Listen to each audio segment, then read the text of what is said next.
বন্ধুরা, আজকে একটি শেপুর রান্নাঘরে গাজরের পিঠে করছি। এই গাজরের পিঠেটি আমি কেমন করে করছি আপনাদের সাথে শেয়ার করব, আপনারা দেখবেন। জানাই আমার সব বন্ধুদের স্বাগত। সবাই ভালো থাকুন, সুস্থ থাকুন। আমি সব রেডি করে নিয়ে আপনাদের দেখাবো। এখানে দেখুন আমি দুধ জাল দিয়ে রেখে দিয়েছি। দুধ দিয়ে অবশ্যই একটু করবো। আমি প্রথমেই আপনাদের দেখিয়ে দিচ্ছি, কড়া চাপিয়ে দিচ্ছি। আমি এখানে একটু দুধ দিয়ে দিচ্ছি গাজরটাকে সেদ্ধ করার জন্য।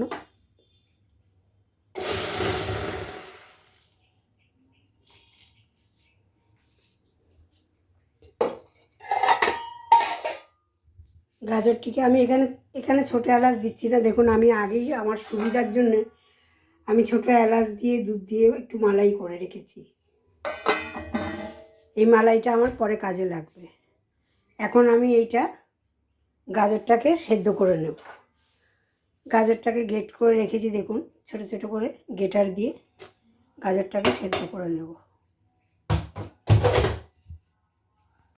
দুধের সঙ্গে একটুখানি আমি প্রথমে মিশ্রি দিয়ে নিলাম, ডেলা মিশ্রি। দুধ দিয়ে যদি কিছু করেন বন্ধুরা, আমি একটা কথাই বলে দিই, দুধ দিয়ে যদি কিছু করেন তাহলে কিন্তু এটা একটু মিশ্রি দিয়ে নেবেন। তারপরে তো আপনি যে গুড়ই দিন না কেন, খেজুর গুড়, আখের গুড়, ননিল গুড় বা পাটালি গুড়, যেটা দিয়েই করুন তার আর কাটবার হয়নি। নাহলে দুধটা সরাসরি দুধের মধ্যে যদি গুড় দেন অনেক সময় কেটে যায়। আমি করে দেখেছি, সেই জন্য আপনাদের বললাম।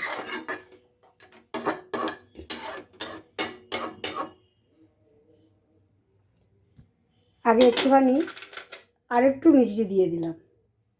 এবার একটুখানি গাজরটা একটু সেদ্ধ হয়ে নিই, তারপর আমি সুজি দেব। এবার দেখুন ফুটে গেছে দুধটা, দিয়ে দিলাম অল্প একটু পাটালি গুড়।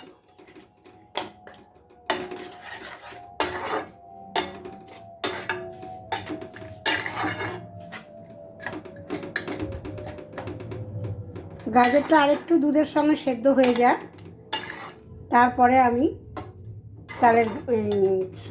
সুজি দেব।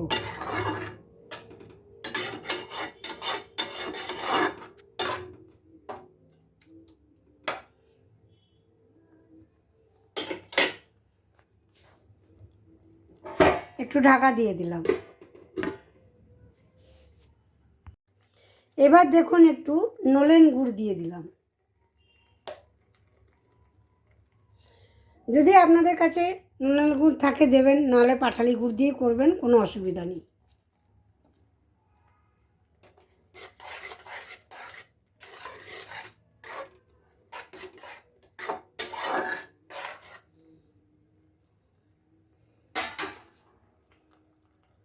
এবারে দেখুন দিয়ে দিলাম মেজারিং কাপের 1 কাপ সুজি।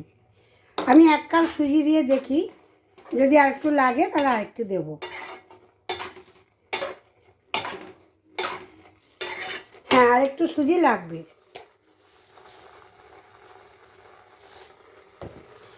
এটা আমি ভর্তি কাপ দিলাম না, এটা আমি ভর্তির থেকে একটু কম দিলাম। গ্যাসটিকে কিন্তু আমি নিভিয়ে দিলাম।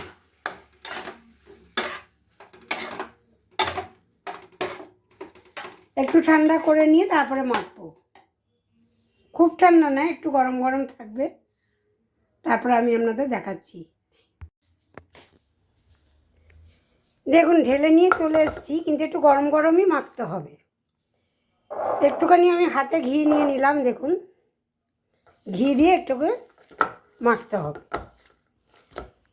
আমি এটা মেখে রেডি করে নিই, তারপর আপনাদের দেখাচ্ছি। দেখুন মাখা হয়ে গেছে। এবারে বলগুলো যখন আমি পাকাবো, আমি একা হাতে ক্যামেরা করি তো, সেজন্য একটা হাতে পাকানো যাবে না, আমি পাকিয়ে নিয়ে আপনাদের দেখাচ্ছি। দেখুন পাকিয়ে নিয়েছি।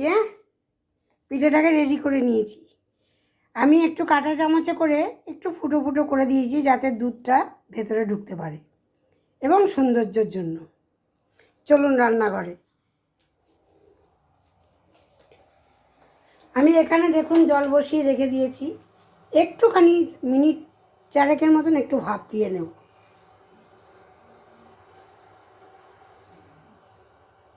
কেননা সুজিটা একটু সেদ্ধ হওয়ার দরকার, দুধে দিলে তাহলে খুব নরম হবে।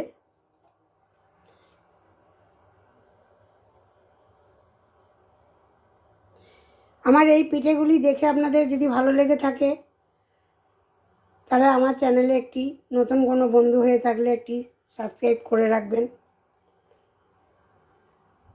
কমেন্ট করবেন, আপনাদের কমেন্ট আমার খুব ভালো লাগে। লাইক দেবেন, আপনাদের একটা লাইকে আমাকে অনেক দূর এগিয়ে নিয়ে যেতে পারবে। শেয়ার করে দেবেন সবার সাথে, সবাই যাতে এইরকমভাবে করে খেতে পারে, অবশ্য যারা জানে না তারা করে খেতে পারবে।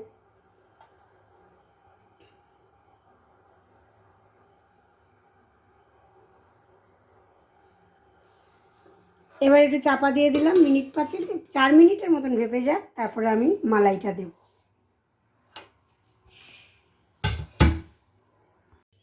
দেখুন আমার ঠিক গুনে 5 মিনিট ভাপিয়েছি, দেখুন কত নরম হয়েছে, নরম তুলতুল করছে।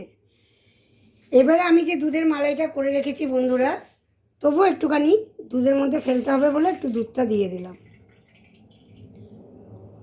আমি দুধের মালাই করে রেখেছিলাম, এবার একটুখানি দুধটা গরম হলে দুধের মধ্যে ফেলে দেব। একটু দুধটা গরম হয়ে যাক। দেখুন ফুটে গেছে।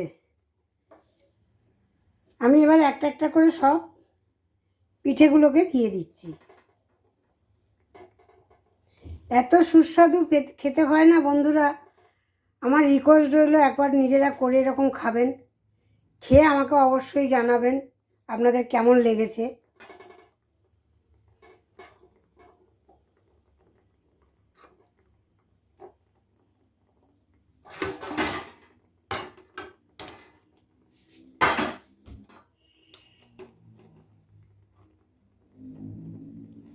এই দুধ অনেক টেনে নেবে, তখন হয়ে যাবে মাখা মাখা হয়ে যাবে, জানেন তো।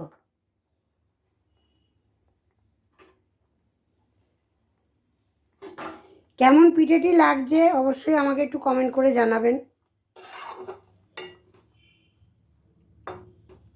একটু দুধগুলোর সঙ্গে পিঠেগুলো একটু সেদ্ধ হয়ে যাক, তাহলে সবটা দুধটা ঢুকবে। আর 1 মিনিট চাপা দিয়ে দিই। দেখুন হয়ে গেছে, আমি একটু ঢেলে দিচ্ছি, তারপর একটু নলেন গুড় দিয়ে দেব। এবার আমি ওপর থেকে একটু নলেন গুড় ছড়িয়ে দিচ্ছি। একটু নলেন গুড় যদি দিতে পারেন খুব ভালো হয়।